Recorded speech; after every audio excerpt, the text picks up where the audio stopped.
Assalomu alaykum. Innovatsion g'oyangiz yoki startapingiz bor va shu bilan birgalikda sizga bilim kerak. Bundan tashqari startapingiz uchun mablag' ham kerak. Aynan siz uchun startap tashabbuslari 2020-yil dasturini e'lon qilmoqda.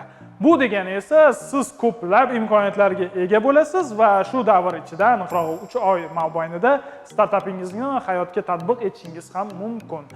Ushbu dastur 2016-yildan buyon davom etmoqda va 2018-yil bizga ham jamoamiz bilan g'olib bo'lish nasib etgan.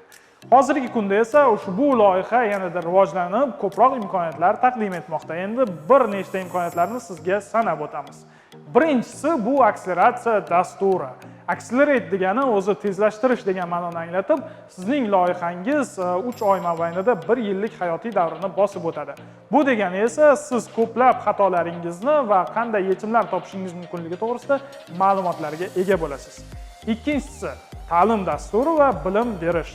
Ya'ni startap tashabbuslari dasturiga qabul qilinganingizdan keyin sizga Lean startaplar metodikasi asosida darslar beriladi. Va ushbu darslardan keyin siz ko'plab ma'lumotlarga ega bo'lasiz. Sizga turli xil mutaxassislar, o'z sohasining yetuk mutaxassislari dars berishadi va bundan tashqari sizda o'quv qo'llanma ham bo'ladi. Doimo o'z savollaringizga javob topish uchun. Siz startapingizni qaysi bosqichda olib kelganingizdan qat'iy nazar, loyihaning yo'l xaritasi sizga kerak bo'ladi. Ya'ni hozir qayerdasiz, qayerga qarab ketyapsiz va qanday to'siqlar yoki qanday vaziyatlar bo'lishi mumkin. Buni dastur davomida bilib olasiz. Sizga beriladigan ta'lim dasturidan tashqari mahorat darslari va mutaxassislar bilan suhbatlar bo'lib o'tadi. Bunda siz o'zingizni qiziqtirgan savollaringizni berishingiz mumkin va bundan tashqari aynan mana shu mutaxassislar bilan hamkorlikni yo'lga qo'yishingiz ham mumkin. Umuman hamkorlik alohida bir imkoniyat sifatida ham sanashimiz mumkin.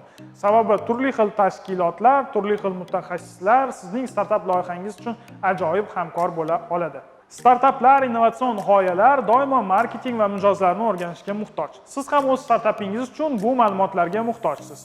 O'z-o'zidan bu ehtiyojni ham mana shu dastur qondirib beradi. Ya'ni siz mijozlaringizni ko'proq o'rganasiz, customer developmentni alohida bo'lim sifatida tushuntirib berishadi va bundan tashqari o'z startapingiz uchun qanday marketingdan foydalanishingizni bilib olasiz. Mana shu dasturning eng hayajonli joyi esa bu Demo Day. Demo Day'da siz o'z startap loyihangizni, innovatsion g'oyangizni investorlarga taqdim etasiz. O'sha kunning o'zida balki siz o'z loyihangizga investor toparsiz. Bunga harakat qilsangiz erishsa bo'ladigan natija. Aytgancha, eng katta yangiliklardan biri bu 40 ta loyihaga har biriga 50 million so'mgacha pul ajratilishi. Albatta g'olib bo'lsangiz. Bu degani esa siz ko'plab pul bilan bitadigan ishlaringizni amalga oshirishingiz va o'z gipotezalaringizni tekshirib olish imkoniyatiga ega bo'lasiz degani. Bu barcha amaliy ishlardan tashqari startap tashabbuslari dasturi sizga PR ko'makni ham taqdim etadi. Bu degani ushbu loyihaning barcha axborot hamkorlari, telekanallar, saytlar siz to'g'ringizda gapirishadi. Sizdan intervyular olishadi, suhbatlar bo'ladi, televideniyada chiqasiz va sizda o'z startapingiz to'g'risida ko'proq ma'lumot berish uchun imkoniyat paydo bo'ladi.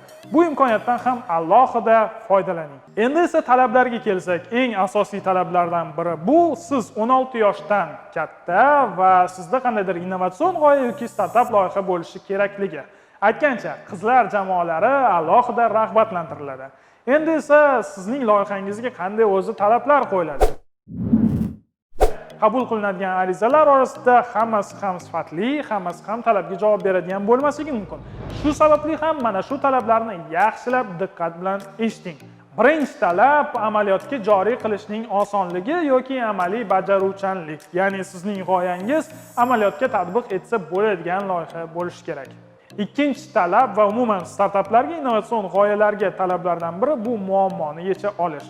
Ya'ni sizning startapingiz aniq bir mavjud muammoni, o'ylab topilgan emas, mavjud muammoni yecha olishi shart. Sizning innovatsion g'oyangiz va startapingizda qandaydir shu paytgacha ishlatilmagan yoki hali ochib berilmagan jihatli texnologik yangilik bo'lishi shart. Shundagina siz boshqalardan ajralib tura olasiz va startapingizning ma'lum bir muvaffaqiyati aynan mana shunga bog'liq bo'ladi. Startapingiz muammoni yechsa va uning kengayish imkoniyatlari katta bo'lsa, o'z-o'zidan uning sarmoyaga jozibadorligi ham oshadi. Bu ham aynan talablardan biri. Ya'ni sizning startapingiz investorlar va sarmoyadorlar uchun jozibador bo'lishi kerak. Aslida investitsiya g'oyaga emas, balki uni amalga oshirilayotgan jamoaga tikiladi deyiladi. Shu sababdan ham asosiy talablardan yana biri loyiha jamoasi.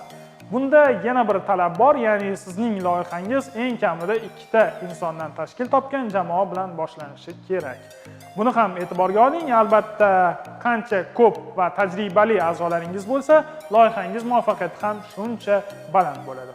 Balki men ushbu dastur to'g'risida ko'p ma'lumot bera olmagandirman. Shu sababli barcha qo'shimcha ma'lumotlarni batafsilroq mana bu ko'rib turgan manzilingizda yoki videoning ostida alohida manzil ham qoldiramiz. Aynan u yerga o'tib, ariza ham qoldirishingiz mumkin. Bundan tashqari ko'plab ma'lumotlarga ega bo'lishingiz mumkin. Eng asosiysi hozirgi payt g'oyalarim bor, lekin pul yo'q degan davr emas. Ayniqsa ko'pchilik kredit ola olmayotgan, startapini kimgadir aytib sarmoya jalb qila olmayotgan bo'lsa, marhamat, ushbu imkoniyatdan foydalaning. Hurmat bilan Ulug'bek Ismatov sizlar bilan bo'ldi. Dunyoni o'zgartirishda, startaplaringizni, innovatsion g'oyalaringizni hayotga tatbiq etishda hech qachon charchamang. Sizga omad tilab qolaman. Ko'rishguncha.